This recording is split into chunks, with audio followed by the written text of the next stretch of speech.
Hey there guys, welcome back for another episode of Mortal Realms Monday. Right, for this week we are looking at issue 20 of the Mortal Realms magazine.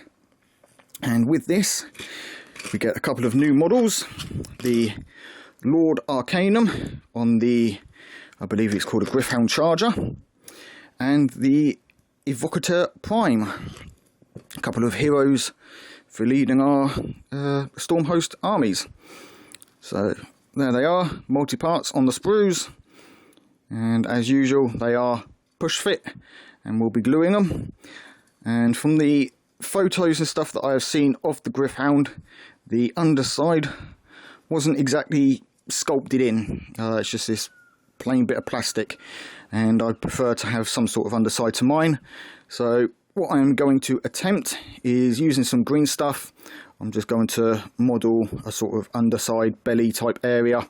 Nothing too complicated, just something a little bit simple. If that works out, I'll put a link down in the description for how I did that. And also in the corner here and in the description, I'll now put a link for the painting of the Lord Arcanum there. So you can go and check that out and see how I went about painting it. And yeah, looking forward to painting this guy. I do like the look of the charger. So there we go, that's that. And obviously a couple of bases for them. Right, now in this week's issue, we get obviously the two models, painting the Stormcast Eternals, and some new rules to play through. So we have the Lord Arcanum. Lord Arcanums are the leaders of the Sacrosanct Chamber, the mightiest wizards in the storm hosts of Azyr. They are capable of calling down the raw power of the heavens themselves. So they come on magical steeds.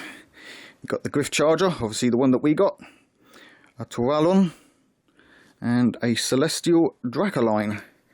And I have to say, I haven't actually seen this one. I'll have to take a look. That does look pretty cool. But, obviously we'll be painting the Gryph Charger for this issue.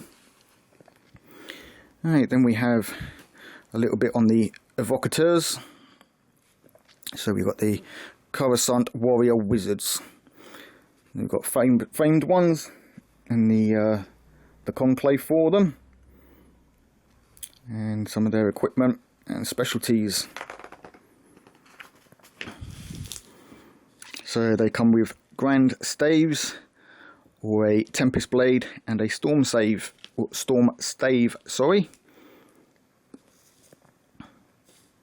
Some of their powers here. We've got Lightning Strikes. Lightning arcs out from the Evocator's weapon, striking their enemies in explosions of white light. A Celestial Shield. The celestial lightning that surrounds the weapon of the Evocators burns arrows and other missiles from the sky.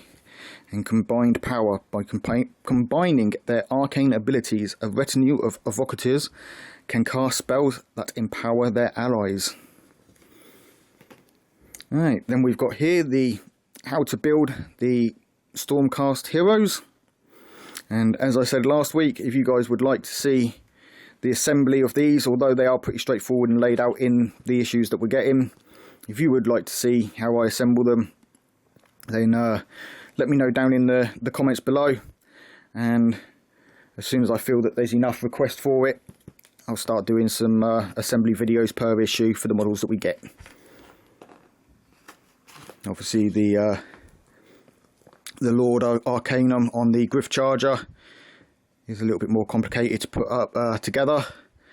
I will probably do him in sub-assemblies just so I can get to him separately to the Gryph Charger there.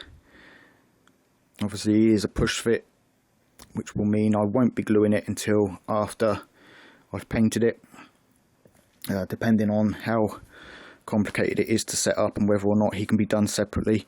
Obviously he is moulded to the two halves, which does make it a little bit difficult, but we'll have a look, see what I can come up with painting wise.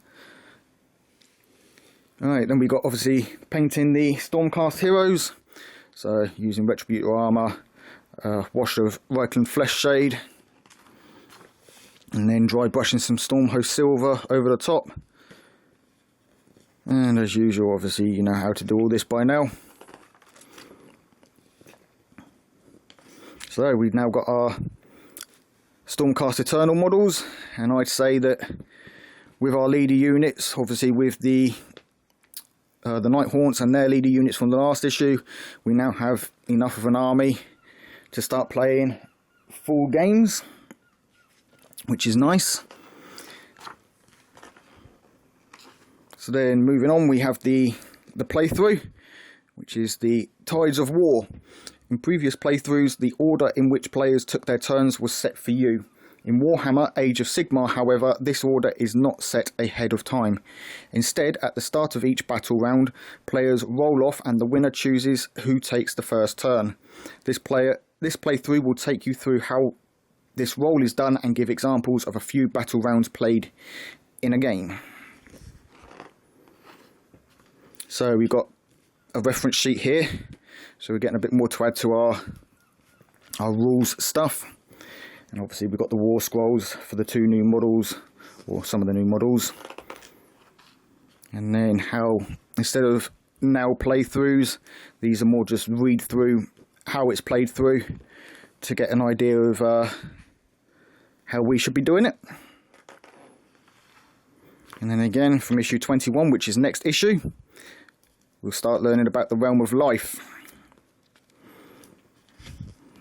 So with the next issue, issue 21, we get some more Nighthaunt reinforcements, which are the other half of the Dreadscythe Harridans, and I believe this issue will come with 5 slotted bases for these guys and 5 replacement bases for the guys in the previous issue where they provided slotted bases. So obviously this is where they messed up again.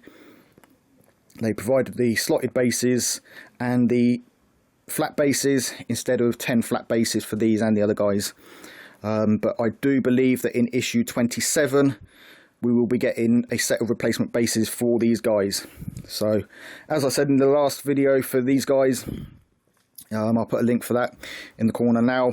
You can go and check that out on how I did the base, just cutting out a bit of card, putting it over the top of the slot, and you can't tell any difference. Otherwise, you can wait before assembling these guys until issue 27, where we get the new bases. You can use the 5 bases from this for the other guys, or use them for these guys and use issue 27's bases for the previous slot. It's entirely up to you how you want to do that. Right, and then with issue 22, we get 2 new paints, Mephiston Red and some Rakarth Flesh.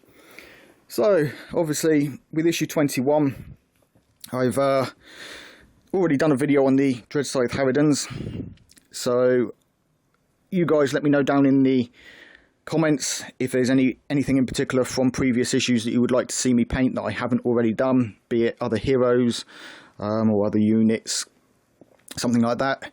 And the same for issue 22, because obviously it's just the paints.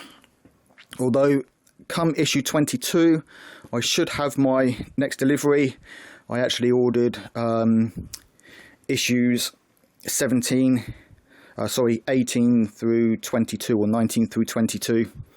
19 to 22 I ordered direct from Hachette so that I could get brought up to speed with this. So my next set delivery as part of my subscription is due around about the time that this one will come out, so next week, which means I should have them before issue 22.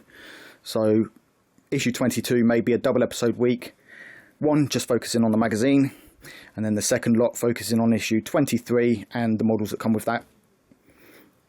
And that will bring us a little bit back up to speed with current subscribers. So if you like the video, guys, leave a thumbs up. If you're not subscribed, hit that subscription button, ding that bell, and get notifications on when new videos go live. If you haven't already checked out my Indomitus painting playlist, I'll put a link for that down in the description, and you can go and check that out. That's me painting up the models from the new Warhammer 40,000 Indomitus set I was lucky enough to get a copy of that. And I'm also going to be getting one of the starter sets that are coming out for the new 40k as well. And for that, I'll be painting up the buildings.